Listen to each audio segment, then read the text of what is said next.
नमस्कार दोस्तों, स्वागत है आप सभी का। दोस्तों हम आए हैं चूरू के पास में गांव में, और यहाँ पर एक बहुत ही शानदार फार्म है। वो जैसा कि पहले वीडियो में हमने दिखाया था, और काफ़ी परंपरागत जो तरीका है वो ये अपनाते हैं। तो सर जी से अब मिलवाना चाहते हैं। नमस्कार सर। नमस्कार सर, नाम क्या है आपका? जगदीश सिंह शेखावत। अच्छा, आप मतलब कितने साल से कर रहे हैं सर? यह तो वैसे पीढ़ी दर पीढ़ी चलते आ रहा है। जी सर। पहले कुछ ज़्यादा रखते थे, फिर ये तारबंदी होने की वजह से ज़रा कम हो गया। अच्छा। अब क्या है कि ये फार्म के अंदर अंदर ही रख सकते, बाहर तो लेके नहीं जा सकते। अच्छा, है ना। फार्म तो काफ़ी बड़ा है सर। कितने ज़मीन है अपने पास में? जमीन तो करीबन 100 बीघा है। 100 बीघा ज़मीन है। हाँ। तो सर उसमें अलग अलग हिस्सा हो गया। हमारे हिस्से में तो सिर्फ 20 बीघा ही आती है। अच्छा, तो ये बकरी पालन का है, तो ये तो कम टाइम हुआ है आपको? नहीं, ये तो वैसे चलते आ रहा है, लेकिन ये अब नए तरीके से अपनाया है। अच्छा। पहले पुराना तरीका था, खुली चरा के लाते थे, खुली उनको बांटते थे। जी। अभी इसके अंदर ही रखना चाहते हैं। इसको पाल बोलते हैं। या पाल तो पीढ़ी दर पीढ़ी चलते आ रहा है। हाँ। पुराने टाइम से ऐसे करते थे, ऐसे ही चलाते थे। अब इसके चारे के बारे में आपको बताता हूँ। सबसे बेस्ट तो इनके लिए है लौंग के पत्ते। लौंग जो है ना जांटियों का, ये सबसे, यानी कोई टाइम में कोई कभी भी खिला सकते हो इसको। तो इसका 6-12 महीना खिला सकते हो। सिर्फ नवंबर से लेके फरवरी तक हरा चारा इसका खिला सकते हैं। बाकी टाइम में क्या खिलाने से पेट में गड़बड़ होती है इससे। जो हरा लूंग की बात कर रहे हो? हरे लूंग की जो कौन से महीने में खिला सकते हैं इसको? हरा वाला जो है, जैसे हरा है, हाँ, हरा काट के आप खिलाते हो, तो वो कौन से महीने में आप खिलाते हो? वो नवंबर से लेके फरवरी मार्च तक। अच्छा, वो गिला खिला सकते हैं? हाँ, वो सबसे अच्छा, यानी तंदुरुस्त रहता है उस टाइम। अभी जैसे अगर लौंग काट के गिर दिया तो इसे पेट चल जाएगा, यानी गड़बड़ हो जाए पेट में। पेट में गड़बड़। हाँ, ये सही नहीं है अभी टाइम, इसलिए नहीं डालते। अच्छा। वो टाइम में क्या है कि एकदम पका हुआ रहता है ये। अच्छा। ये 4-5 महीने में, सर्दी के टाइम में तो एकदम पका हुआ रहता है। तो वो कभी अभी उसको सूखा खिलाते हैं। अच्छा। उस टाइम में नवंबर दिसंबर उसको काट के जमा कर लेते हैं, उसके बाद में सूखा खिलाते हैं। अच्छा, सूखा साल 6-12 महीना कभी भी खिलाओ, साल 2 साल, कभी सिर्फ अच्छी तरह से उसको देख रखाव करो, उसके बाद में वो कभी ख़राब नहीं होता है। अच्छा। जैसे पापड़ को बना के रख लिया तो वो कभी ख़राब नहीं होता, इसी तरीके से ये लौंग है, तो इसको बना के रख लिया, ये तो ख़राब नहीं होता है। अच्छा सर, हरे और सूखे में पौष्टिकता में कमी होती है? कुछ फर्क होता है। अब ये तो मेरे को ज़्यादा जानकारी नहीं है, लेकिन उसका तंदुरुस्त के हिसाब से बता सकता हूँ कि हरे खाने से एकदम वो तंदुरुस्त रहता है, सूखे खाने से एकदम साधारण रहता है। अच्छा, मतलब कि जो साल भर में जो 3-4 महीने हैं उसमें आप गिला खिलाओगे तो वो भरपाई हो जाएगी, जिससे हाँ, विटामिन हाँ, की कमी एकदम हो जाएगी। वो अच्छा, खिलाते हैं। इसके बाद में लौंग के अलावा क्या खिलाते हो आप? लौंग के अलावा जैसे सुबह सुबह तो गर्मी के टाइम में लौंग आधा, और जैसे ग्राम के हिसाब से आपको बताता हूँ कि जैसे आधा किलो लौंग ले लिया, आधा किलो अनाज ले लिया, कोई भी जैसे अनाज। तो हम तो ज़्यादा करके जौ, गर्मी में तो जौ और लौंग खिलाते हैं। अच्छा। और सर्दी के टाइम में बाजरा और जो लौंग खिलाते हैं। अच्छा, बकरियों को और जो बड़े बकरे हैं उनको सबको यही एक ही तरीका है, लेकिन इनका कम बेसी का है। जैसे बड़ा है वो उसकी ज़्यादा खुराक है, छोटा उसकी कम खुराक है, उसके हिसाब से फिर इसको अलग अलग है, तीनों इनको अलग अलग खिला देते हैं। वजन के हिसाब से वो मात्रा बढ़ाते हैं। जैसे खुराक खाता है, छोटा बच्चा कम खाएगा, बड़ा बच्चा ज़्यादा खाएगा, उस हिसाब से खिलाते हैं इनको। और सर, जैसे बकरियां ब्याह जाती है तो ब्याहने के दौरान में उसको कुछ अलग से खुराक अलग से खिलाते हैं उसको। वो खिलाते हैं बाजरी। बाजरी को सिजा के उसको दलिया भी बोलते हैं और घूगरी भी बोलते हैं। उसका मेन तो नाम है उसको घूगरी, जी, है ना। वो उसको जैसे 15 दिन, महीना, जैसे डिलीवरी हो गई उसकी, तो डिलीवरी हो गई तो 1 महीने के लिए, 15 दिन के लिए उसको जैसे जिसकी हैसियत होती है उस हिसाब से 1 महीना तो कम से कम खिलाते हैं उसको। बाजरी मात्रा कितनी होती है उसकी मात्रा उसी खुराक के हिसाब से होती है। जैसे वो ज़्यादा खाती है तो 200 ग्राम खिलाते या 250 ग्राम खिलाते। दोनों टाइम या एक ही टाइम? दोनों टाइम।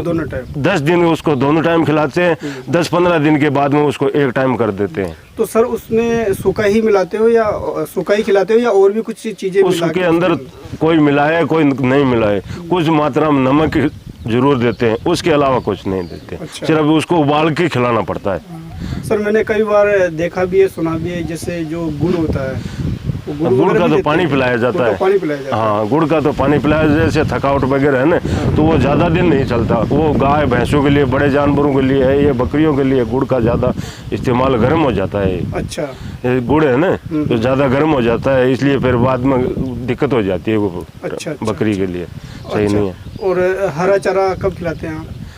हरा चारा तो 6-12 महीना कुछ मात्रा में खिलाते हैं। जैसे दोपहर का टाइम हो गया है ना, सुबह तो ये लूंग और ये जो अनाज घेर दिया, दोपहर के उसके बाद में घेरेंगे सूखा फूस, है ना। वैसे जैसे दोपहर का नाश्ता जो होता है उस टाइम हरा चारा वो परसेंटेज के हिसाब से घेरते हैं। जैसे गर्मी में के टाइम में जैसे रिजगा जो बोलते हैं, आजकल तो तरह तरह का अलग अलग आ गया, तो इसी हिसाब से, या 6-12 महीने दर पीढ़ी दर पीछे का बताऊं तो गर्मियों के टाइम में लौंग का इस्तेमाल करते हैं गर्मी में, लेकिन वो कुछ कम रहता है। सर, एक चूरू जो यहाँ राजस्थान का जो डिस्ट्रिक्ट चूरू है, हाँ। यहाँ पे मौसम कैसा रहता है?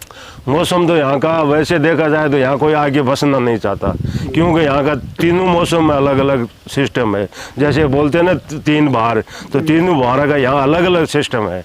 अलग अलग ऐसे है कि गर्मी के टाइम में तो गर्मी बहुत भयंकर पड़ती है ना, और जैसे 49-50 डिग्री तक तापमान चला जाता है, जो कि अगर पानी बाहर रखो तो गर्म हो जाता है। अच्छा। और सर्दियों के टाइम के मायने इतना ठंडा हो जाता है ये एरिया कि अगर पानी बाहर रखो या कहीं भी रखो तो पानी जम के बर्फ बन जाता है। और बरसात के टाइम के मायने बहुत कम मात्रा में बरसात होती है, बादल इधर का इधर चले जाता है, इधर कहीं बादल कभी जिंदगी में फटा हुआ देखा नहीं है। अलग अलग दूसरे राज्यों में फटता है, राजस्थान में यहाँ बादल कभी नहीं फटा, आज तक तो किसी से सुना नहीं हमने बुजुर्गों से। तो सर, यहाँ पर एक मौसम मतलब एक बिल्कुल ही चेंज होता है, बिल्कुल। तो सर्दी बिल्कुल जैसे अब बर्फ पड़ती है, हाँ, तो यहाँ पे जैसे माइनस में टेम्परेचर आता है, तो सबसे पहले राजस्थान में चूरू में ही आता है। हाँ, तापमान गर्मी सबसे ज्यादा पड़ती है तो यही पड़ती है। हाँ। तो इसमें बकरी पालन के में कोई फर्क पड़ता है क्या इसके हाँ, अंदर? फर्क पड़ता है। तो कैसे कोई परेशानी आती है इसके अंदर? परेशानी आती है, जैसे ये बकरी हमने लाया, इनका तापमान यहाँ सेट नहीं हुआ है। ये दूर से ले गए, अजमेर के पास से, पुष्कर के पास से लेके आए, तो यहाँ इनको गर्मी के टाइम में इनको गर्मी लगती है, बहुत ज़्यादा गर्मी लगती है एकदम से। जैसे जाते हिमालय में, वो कौन से पहाड़ी पर जाते हैं, उस टाइम आदमी कैसे भर जाता है दम, इस टाइम भी एकदम भर जाती है। और सर्दियों के टाइम के मायने इनको बहुत अंदर रखना पड़ता है, क्योंकि इनको जुकाम बहुत फटाफट लग जाती है, तो इनको नाक वगैरह बंद हो जाता है। सर्दी यानी दोनों इनका मौसम में, बरसात के टाइम में तो चलो कहीं भी बढ़ जाएंगे, अलग है, ये 2 मौसम तो इनके लिए सेट नहीं है अभी यहाँ। अच्छा, तो इसके अंदर कोई परेशानी आती है क्या आपको? परेशानी ये आती है कि जैसे सर्दी के टाइम में इनको जुकाम लग गई, और वो जुकाम ठीक नहीं हो रही है, रोज के यहाँ वो धंवर पड़ रही है, रोज के बर्फ पड़ रही है, तो कितने दिनों में ठीक करेंगे उसको, जानवर को? कुछ तो दवाइयाँ इस्तेमाल करेंगे, डॉक्टर को बुलाते हैं, डॉक्टर उसको दवाई देता है, इतने दिन में ठीक हो जाएगा तो ठीक है, नहीं तो फिर देसी अपनाओ।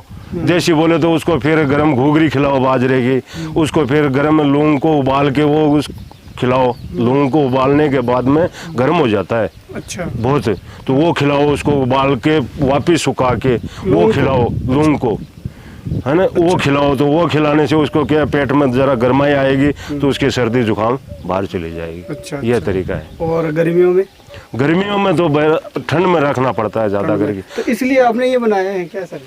जैसे ये तो जैसे ठंडी के लिए बनाया है। इससे बचाव हो जाता है क्या? है? गर्मियों में इससे बचाव हो जाता है? इससे गर्मी में ये जो नीचे की बाता बना के लगाया हुआ है ना पानी का, ये बहुत बढ़िया है ये इसके लिए। अच्छा, इसके लिए तो वो जो अंदर का जो बनाया है ना, उसके लिए लगा रहे हैं। वो जो कल आपने बताया, उसके नीचे लगा दिया तो ऊपर का दोनों को वो सेट करेगा वो। तो ऐसे मोर्टेलिटी हो जाती है क्या जैसे बकरी में, जैसे बढ़ जाती है क्या? ऐसी शिकायत आती है जैसे गर्मी में मर जाती है या सर्दियों में मर जाती है, ऐसे कुछ मर जाती है? हाँ, परेशानी आएगी ऐसी? नहीं, ऐसी परेशानी नहीं आती। ज्यादा जैसे गर्मी हो रही है तो ज्यादा करके ये खेजड़ी जो लौंग जो बोलते हैं, इसके पेड़ के नीचे बिठाते हैं। अच्छा, तो ये सब सन जैसे नीम का जो पेड़ है सबसे बेस्ट नीम का पेड़ है, क्योंकि उसके अगर आप पसीना आया हुआ आदमी नीम के पेड़ के नीचे जाके अगर बैठ जाएगा तो उसका शरीर जाम हो जाएगा, है ना। कुछ देर के बाद में अगर जाके बैठेगा तो उसका तापमान कम हो जाएगा। इसी तरीके से इनको अगर जानवर को जैसे जांटी के नीचे, छांव के नीचे अगर बिठाया तो उसका तापमान कम हो जाएगा। तो सर जी बहुत बहुत धन्यवाद आपका, धन्यवाद। बहुत अच्छी जानकारी दी आपने। जो बहुत किसान लोग हैं जो आपकी बात से सहमत होंगे। हाँ। और बहुत धन्यवाद सर। ठीक है, धन्यवाद।